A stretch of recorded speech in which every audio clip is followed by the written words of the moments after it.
사용할 양식을 위한 기도입니다. 지금까지 우리는 주님 가르쳐 주신 기도 가운데 하나님의 이름, 하나님의 나라, 그리고 하나님의 뜻, 이 세 가지 기도를 통해서 기도의 모든 관심에서 하나님과의 관계가 우선되어야 함을 배웠습니다. 그러나 이것이 기도의 전부는 아님을 오늘 예수님은 말씀하십니다. 이제 이 주기도문은 하나님께 대한 우리의 관심에서 인간에 대한 관심으로 옮겨지고 있습니다.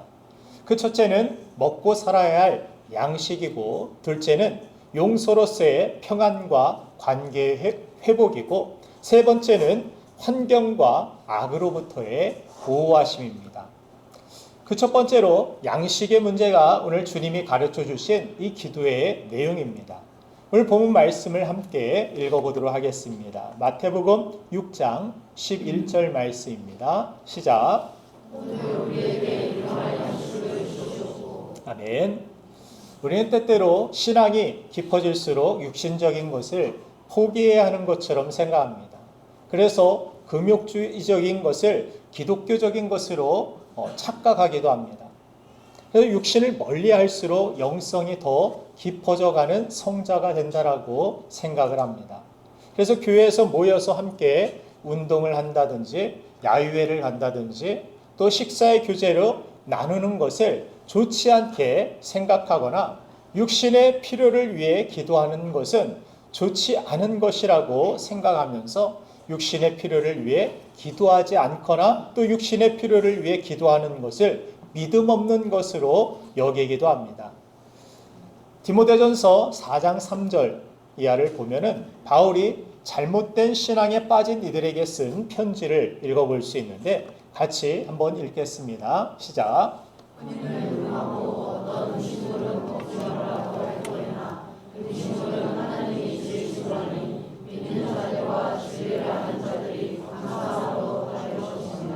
아멘. 결혼은 악한 것이다. 또 어떤 식물에 대하여 그것은 나쁜 것이다. 이래서 먹지 말아라. 이렇게 금하는 그러한 가르침들이 잘못된 가르침들이라고 경고를 합니다. 그래서 이런 금욕주의적인 교훈에 대해서 디모데전서 4장 1절에서 미혹해 하는 영과 이러한 귀신의 가르침을 쫓는 자들을 쫓지 말라라고 경고하고 있습니다. 하나님은 우리의 영적인 생활에만 관심이 있고 물질적인 육신적인 생활을 중요하게 여기지 않으실 것이라고 생각하는 것은 잘못된 생각인 것입니다. 우리 주님께서는 굶주린 사람들을 위해서 오병이의 기적을 광야에서 베풀어 주셨고 부활 후 제자들에게도 손수 조반을 차려주시면서 그들에게 양식을 친히 공급해 주셨음을 기억해야 합니다. 또 하나님은 우리의 물질적인 필요를 이해하시고 우리에게 있어야 함을 아신다라고 주님은 말씀하셨습니다. 인간은 영혼만이 아닌 영혼을 담는 그릇인 육체를 가진 존재입니다. 그래서 육체의 그릇이 깨지면 영적으로 우리가 흔들림을 경험하기도 합니다. 반대로 영적으로 우리가 약해지면 육체도 시들해짐을 경험합니다. 영혼과 육신은 서로 밀접한 영향력을 끼치는 존재가 바로 우리 자신인 것입니다. 특히 사람은 배가 고프면 예민해짐을 경험합니다. 때로 육신의 필요 때문에 영적인 것은 뒤로 우선순위가 밀려나고 관심이 멀어짐을 경험하기도 합니다.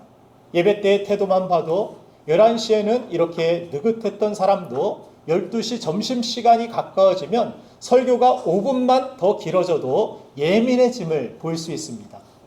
귀에 아무 소리도 들리지 않고 오로지 뱃속의 꼬르륵 소리만 크게 내 귀 속에 들릴 때가 있습니다. 우리 교회 성가대는 특별히 천안에서 연습 시간이 제일 가장 짧으면서도 가장 잘하는 걸로 유명합니다. 그럼에도 예배 전에 연습할 때 이 마음과 예배 후에 허기를 참아가며 연습할 때 마음가짐이 다를 수도 있다라고 생각합니다. 예배 전에 연습할 때는 음이타라는 누군가가 있어도 너그럽게 이해했던 그 마음이 예배 후에 연습할 때 허기를 참으면서 연습할 때에는 누군가 실수를 하게 되면 왜 이렇게 자꾸 틀리는 거야? 집에 안 갈 거야? 왜 나를 이렇게 힘들게 하는 거야? 하는 거친 마음이 생길 수도 있는 것입니다. 이처럼 육신의 필요가 부족해지면 영적으로도 무기력해지는 우리의 연약함을 때때로 발견하기도 합니다. 그러므로 오늘 주기도문에 양식을 위한 이 기도는 결코 나약하지도 저급하지도 않은 기도이며 이 기도야말로 진솔한 영적인 기도라고 할 수 있는 것입니다. 그래서 주님은 매일 하나님의 나라를 위해서만 기도하라고 말씀하시지 않고 너희 일용할 양식을 위해 기도하라고 가르쳐 주셨습니다. 특별히 일용할 양식을 구하라는 이 말씀에 앞서서 두 가지 단어를 예수님께서 강조하여 사용하셨는데 바로 오늘이라는 단어와 우리라는 그런 단어입니다. 오늘날 우리에게 일용할 양식을 주옵소서 이렇게 기도하라고 가르쳐 주셨습니다. 이 두 단어에 담긴 주님의 뜻대로 우리가 기도하며 또 주의 뜻대로 사는 우리가 되기를 소망하면서 오늘과 우리라는 이 단어가 우리에게 가르쳐 주신 이 주기도문의 기도의 의미를 더욱 선명하고 구체적으로 나타내어 주기 때문에 차례로 우리가 살펴보길 원합니다. 그러면 첫 번째 단어인 오늘이 가르쳐 주는 의미가 무엇일까요? 그 첫 번째는 바로 오늘이 가르쳐 주는 의미는 안식의 의미입니다. 오늘의 양식을 구한다라는 것은 다른 말로 오늘의 안식을 구하는 것으로 받아들일 수 있습니다. 우리는 내일 일을 알 수 없고 오늘 자다가도 어찌 될지 모르는 연약함을 가지고 있습니다. 이 연약함으로 인해서 우리는 오늘의 양식에 감사하지 못하고 내일의 양식을 오늘 염려하며 안식하지 못하며 오늘이라는 축복을 염려로 채우며 살아갑니다. 특별히 우리가 일용할 양식하면 떠오르는 것이 출애굽기 16장의 만나의 사건입니다. 출애굽기 16장 4절 말씀을 함께 읽어보도록 하겠습니다. 시작. 그때 여호와께서 모세에게 이르시되 보라 내가 너희를 위하여 하늘에서 양식을 비같이 내리니 백성이 나가서 일용할 것을 날마다 얻을 것이라. 이같이 하여 그들이 내 이름을 주내가나 아멘. 하나님은 음식을 구할 수 없는 광야에서 하늘을 열어 만나라는 것을 이스라엘 백성들에게 먹여주셨습니다. 그런데 이 만나는 일주일분이나 한 달분이 아니라 아침마다 하루 분량의 만나를 거두도록 말씀해 주셨습니다. 그동안 움켜쥐며 늘 긴장 속에 살면서 노예 생활을 해온 이스라엘 백성에게 수많이 쌓여있는 그 만나를 바라보고 그것을 내일을 위하여서 장래를 위하여서 저장해 놓지 않는다라는 것은 생각할 수 없는 일이었습니다. 보이는 대로 감추어뒀고 보이는 대로 쌓아두는 것이 이스라엘 백성들의 모습이었을 것입니다. 그러나 이 만나를 하루가 지나자 어떻게 됩니까? 다 썩어져 버리고 냄새가 나기 시작합니다. 더 많이 가질수록 더 많은 냄새가 나게 된 것입니다. 그래서 그들은 깨닫습니다. 하루 분량의 것만 챙겨야겠다. 다음 날에는 내가 먹을 분량만 내가 거두어야겠다. 이런 생각을 하고 만나를 대했을 것입니다. 그동안 움켜쥐며 늘 긴장 속에 살면서 노예 생활을 해온 이스라엘 백성들에게 이제 너를 구원해낸 나 하나님이 너희의 필요를 친히 공급하며 채워줄 것이다. 너희는 더 이상 오늘을 염려하지 말고 내 안에 거하며 하루하루 안식하라는 것이 일용할 만나를 주신 하나님의 뜻이었던 것입니다. 그래서 안식일의 강조점이 무엇입니까? 일을 중단하고 하나님을 기억하며 먹는 데 있었습니다. 하나님은 안식일에 일하지 않아도 하나님을 예배하며 하나님 안에 안식하고 있을 때 안식일에 먹을 것까지도 미리 엿새 동안 더하여 채워주시는 하나님을 통하여서 일하지 않고 쉬면서 먹는 것을 상상할 수도 없었던 이 노예에게 진정한 안식을 경험하게 하신 것입니다. 그래서 안식일 즉 이 예배는 노예가 아닌 자유한 하나님의 백성의 상징이 된 것입니다. 이처럼 먹고 사는 것이 하나님께로부터 온다는 사실을 아는 것에서 안식은 비로소 시작되는 것입니다. 하나님은 우리의 오늘이 염려가 아닌 안식으로 채워지기를 원하십니다. 그래서 마태복음 6장 34절에서 예수님께서 이렇게 말씀하셨습니다. 같이 읽겠습니다. 시작.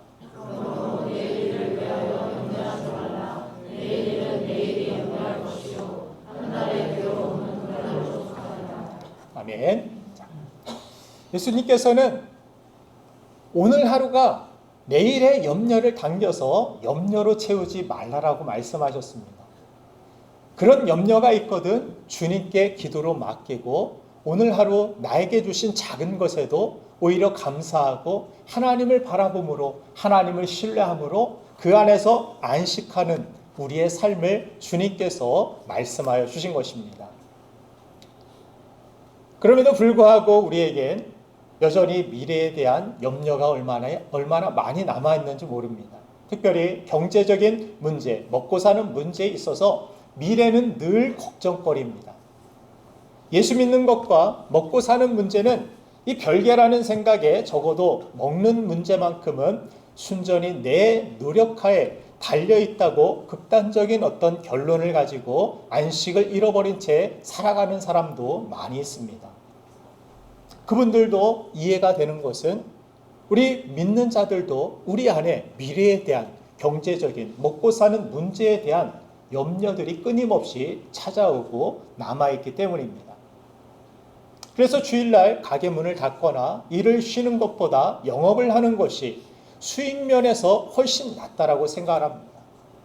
입시를 앞둔 자녀들은 열심히 공부해서 대학에 합격하고 난 뒤에 뭔가가 제대로 갖춰진 후에야 교회에 열심히 참석해도 괜찮다라고 생각을 하기도 합니다. 그러면서 자연스럽게 인생의 우선순위가 먹는 문제가 되어버립니다. 기도하는 것보다 예배 드리는 것보다 먹고 사는 것을 위한 준비가 더 중요한 것으로 우리 삶에 자리매김할 때가 있습니다. 그런데 여러분, 우리가 아무리 준비를 잘하고 미래를 대비해도 하나님의 도우심과 공급하심이 없이 정말 평안하고 안정된 미래가 열리게 될까요? 그렇지 않습니다. 성경에 나오는 어리석은 부자의 비유가 그것을 우리에게 가르쳐주고 있는데, 예수님께 찾아온 이 젊은 부자가 나에게 창고 12이 있습니다. 이제 나에게는 미래가 다 예비되어 있고 준비되어 있습니다. 이제 나에게는 평안한 삶만이 남았는데, 그 삶 속에서 예수님께서 이런 질문을 하시죠. 오늘 하나님께서 내 영혼을 부르신다라면 너희가 가지고 있는 너의 미래를 지켜준다라고 생각하는 이 모든 것이 너를 과연 지켜줄 수 있겠느냐? 진정한 안식을 너희가 가지고 있는 이 창고 12, 네가 가진 이 재물로 너의 미래를 지킬 수 있겠느냐? 네 미래를 지킬 수 있는 것이 무엇이라고 생각하느냐? 여러분들은 어떻게 생각하십니까? 나의 미래를 내 힘과 내 능력으로, 내 통장 잔고로, 내 삶에 내 열심으로 나의 미래를 세우고 내 미래의 안식을 가져올 수 있다라고 여러분들 생각하십니까? 그렇다면 이 부자, 어리석은 부자의 생각과도 같은 생각일 것입니다. 오늘 나의 생명은 하나님께 달려있음을 여러분들 믿으시길 바랍니다. 나의 준비로 나 스스로를 지킬 수 있거나 내 미래의 평안을 내가 가져다 줄 수 있다라고 착각해서는 절대로 안 됩니다. 그래서 일용할 양식을 위한 기도는 육신의 필요만을 구하는 기도 이상의 것임을 우리는 기억해야 합니다. 양식으로 상징되는 인간 생존을 위한 모든 것은 궁극적으로 하나님이 주심을 고백하는 신앙 고백이기도 한 것입니다. 양식을 구하는 기도가 생명을 살리는 모든 것이 하나님으로부터 온다라는 이 신앙 고백적인 의미를 지니고 있다라면 이 기도는 당장 먹을 것이 없어서 그날의 양식을 구해야 하는 사람들 뿐만이 아니라 현재 먹을 것을 걱정하지 않고 오늘 양식이 아니라 내일 양식, 한 달의 양식, 1년 양식, 그 이상의 양식을 충분히 가지고 있는 사람에게도 이 기도는, 이 신앙의 고백은 공통적으로 필요하다라고 이야기할 수 있겠습니다. 물론 기도하는 그 순간에 하늘에서 양식이 갑자기 떨어지지 않을지도 모릅니다. 기도한 그대로 어떤 사건이 내 눈앞에 어떤 제품처럼 주어지는 것이 아닐지도 모릅니다.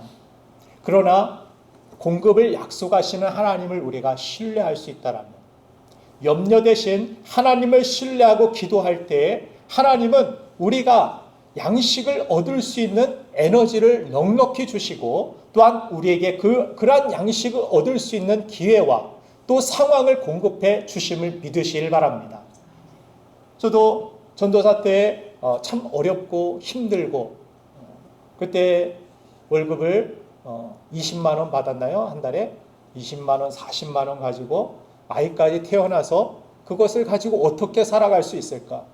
반 이상은 헌금을 내고 그 나머지 값으로 살림을 해야 되니까, 집사람도 물론 레슨을 다니고 일을 하기는 했지만 참 면목이 없기도 하고 어려웠습니다. 가장으로서 참 이 돈을 아내에게 건널 때마다 이것을 생활비라고 얘기하고 주기도 정말 어려울 정도의 그런 금액을 주면서 이 아이를 어떻게 기를 수 있을까? 우리 삶을 어떻게 살아갈 수 있을까? 암담한 그러한 상황이 있었고, 힘들고 어려울 때 병원에 가지도 못하는 그러한 답답함과 어려운 시절도 있었습니다. 그래서 제가 지금까지 미안한 마음도 많이 가지고 있는데, 그때마다 제가 의지할 수 있는 분은 하나님밖에 없었습니다. 둘째 아이가 태어나고도 둘째 아이가 경기를 일으켜서 열경기로 싸늘하게 죽은 사람과 같이 굳어져가는, 그 파랗게 식어져가는 어린 아이를 안고 제가 어찌할 수 없어서 하나님 앞에 안고 기도하고 눈물로 하나님 앞에 간구했을 때, 그 아이를 하나님께서 다시 살게 하시고 호흡이 돌아오게 하시고 하나님의 은혜로 때때마다 도우시고 공급하시는 그 도움 가운데 저는 지금까지 살아오면서, 그렇게 살다 보니까 저에게는 더욱더 담대함이 생깁니다. 앞으로의 삶에서도 제가 모아놓은 것도 준비된 것도 없지만, 마땅한 노후 대책도 없지만, 저의 대책은 오직 하나님 한 분밖에 없음을 저는 믿고 매달릴 것입니다. 그 하나님이 책임져 주실 줄 저는 믿습니다. 책임 안 져주셔도 뭐 감사하고, 저를 부르시면 하나님 나라에 가면 되는 거고, 자, 담대하게 당당하게 오늘을 살아갈 수 있는, 가진 것 없지만, 연약하고 부족해 보이지만 그럼에도 불구하고 그분 안에서 안식하고 그분 안에 감사하며 그분 안에 기뻐하는 오늘 하루하루를 살아가는 그 삶이야말로 진정한 이 인생을 제대로 살며 진정한 인생을 의미 있게 사는 것이라 저는 생각을 합니다. 사랑하는 여러분들, 하나님은 오늘도 나의 모든 상황을 도우시고 인도하시는 분이심을 믿으시길 바랍니다. 그렇다면 이제 우리는 날마다 염려 속에서 내일을 계획하고 내일의 도우심을 기대하는 것에 앞서서 오늘 내게 주신 하루의 작은 것이라도 하나님의 손길을 느끼며 감사하시고, 또한 그 안에서 안식을 누리며 내일을 준비하는 저와 여러분들이 되어야 될 줄로 믿습니다. 하나님은 우리의 영원한 생명을 주시기 위해서 독생자까지도 아낌없이 내어주신 분이라는 사실을 기억하시고, 구하는 우리에게 가장 좋은 것을 주시는 선하신 나의 아버지심을 믿으시고, 기도가 중단된 분이 계신다라면, 기도 없이 나의 열심으로 나의 미래를 준비할 수 있다라고 생각하는 분이 계신다라면 다시 기도로서 미래를 열어갈 수 있는 저와 여러분들 되기를 주님의 이름으로 축원합니다. 두 번째, 이 일용할 양식을 위한 기도의 가르침은 우리라는 단어에 주목할 필요가 있습니다. 자, 우리에게 일용할 양식을 달라, 나에게 일용할 양식이 아닌 우리라는 단어를 주님께서 이 공동체적인 단어를 사용하신 이유는 나의 욕심만을 위하여, 나의 필요만을 위하여 살아가는 삶이 아니라 우리 주 안에 안식을 누리는 사람들은, 하나님의 공급하심을 믿는 사람들은 나눔을 위한 삶, 사명의 삶을 살아야 된다라고 말씀하고 계시는 것입니다. 세상은 남의 밥그릇까지 뺏어서 자기가 배 터지게 먹기 위하여서 더 많은 양식을 추구하는 그것이 바로 우리가 사는 세상입니다. 그런 세상 속에서 남의 밥그릇까지 우리 그리스도인들도 빼어서 자기 배 터지게 먹기 위해서 쌓아놓고 내가 얼마나 하나님의 큰 축복을 받았는지 보아라, 이런 자랑을 늘어놓는 삶이 아니라 우리에게 일용할 양식 이상의 것을 주신 것에 대하여서 다른 사람들을 생각하고 기억하며 이 양식조차 없어서 줄이고 배고픈 그들을 위하여서 내가 어떻게 다가갈 수 있을까? 내가 어떻게 섬길 수 있을까? 이것을 생각하는 것이 주기도문을 통하여서 우리라는 이 공동체적인 단어를 일용할 양식을 구하는 우리에게 사용하신 주님의 뜻이 있다는 것입니다. 그래서 우리에게 필요한 것 이외에 더 주신 것이 있다면 그것은 사명이라는 생각을 우리는 가져야 한다는 것입니다. 일용할 양식의 이상의 것이 있다면 이것은 다른 사람, 우리라는 공동체를 돌아봐야 할 우리의 사명이라는 사실을 우리는 기억해야 한다는 것입니다. 그래서 출애굽기 16장 18절 말씀을 보면은 만나의 그러한 사건 가운데서 어떤 말씀이 기록되어 있는지 한번 같이 읽겠습니다. 시작.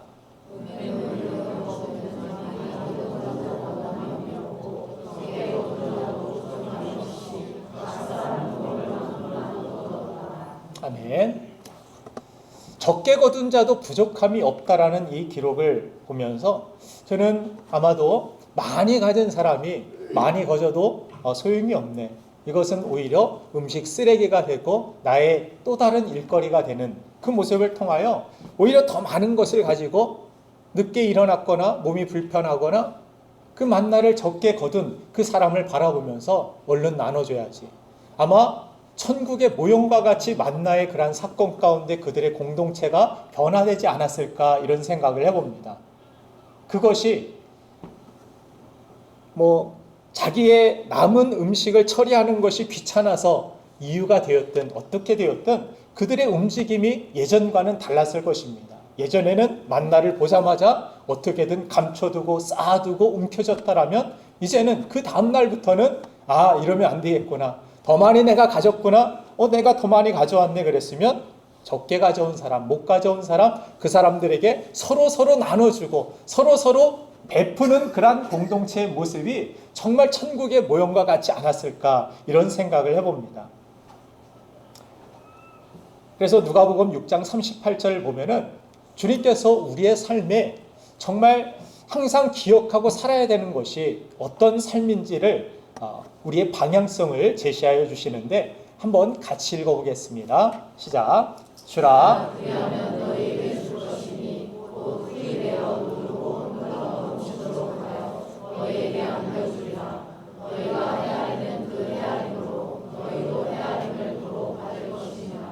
아멘.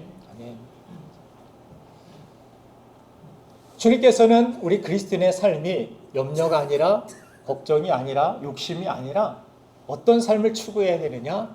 어떻게 해서든지 주는 삶, 어떻게 해서든지 베푸는 삶, 그것을 위해서 기도하고 우리에게 풍요로움이 풍성함이 필요하다라면 또 풍성함을 남보다 나에게 더하여 주셨다라면 우리의 인생이 어떻게 나아가야 되느냐? 축적이 아니라 베푸는 삶, 나누는 삶, 이런 사명의 삶을 우리가 살아갈 때 그리하면 우리에게 주라. 그리하면 후히되어 누리고 넘치도록 하여 너에게 안겨주겠다.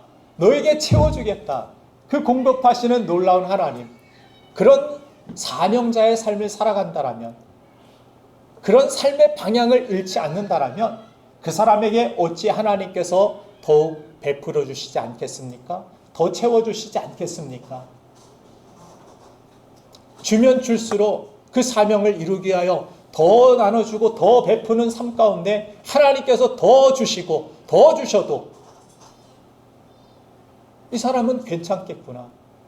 이 사람은 남은 만나 가지고 썩어지는 삶을, 냄새나는 삶이 아니라 이 사람의 삶 속에서 이 사람의 나눔을 통하여서 많은 사람들이 살아나고 만나를 육신적인 어려움 때문에 가지러 가지 못한 사람이 그 만나를 가져다 주는 그 손길을 통하여서 위로함을 받고 마음의 따뜻함을 느끼고 감사함을 느끼는 그런 모습을 통하여서 하나님께서는 놀라운 은혜를 우리의 삶 가운데 공급하시고 채워주신다라고 약속해 주시는 것입니다. 그래서 우리 중고등부 학생들에게 누누이 이야기하죠. 공부해서 남 줘라. 집에서는 항상 공부해서 뭐하냐? 공부하면 너 잘 되라고 하는 것이지 너를 위해서 하는 거야. 공부도 좀 남을 위해서 하시고 직장 생활도 나만을 위하여서가 아니라 우리 가족만을 위한 가족 울타리 안에만 있는 것이 아니라 그것을 좀 뛰어넘어서 우리가 나누고 우리 삶의 지경이 넓혀지는 그런 은혜의 삶을 우리가 살기를 간절히 소망합니다. 그래서 우리가 그런 사명의 의식을 가질 때, 주 안에 우리가 안식감을 누리게 될 때 애쓰고 수고해야만 먹고 사는 이 세상에 우리가 살아가면서 애쓰고 수고함의 목적이 단순히 내 자신만을 위해 먹고 살기 위함이 아니고 애쓰고 수고함의 목적이 하나님 나라를 위해서 영혼들을 위하여서 살아가는 삶으로 비전으로 변화되는 것, 그것이 바로 우리라는 일용할 양식을 위해 구하여야 될 우리 자세라는 것입니다.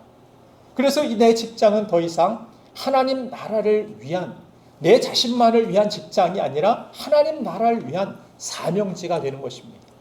직장에서도 눈가림하는 것으로 대충 하는 것이 아니라 죽게 하듯 하는 것이죠.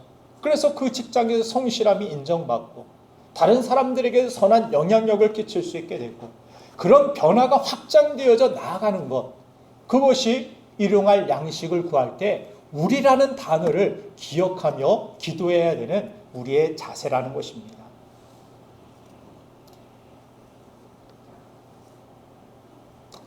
그래서 평화라는 단어를 보면은, 이 한자어를 보면은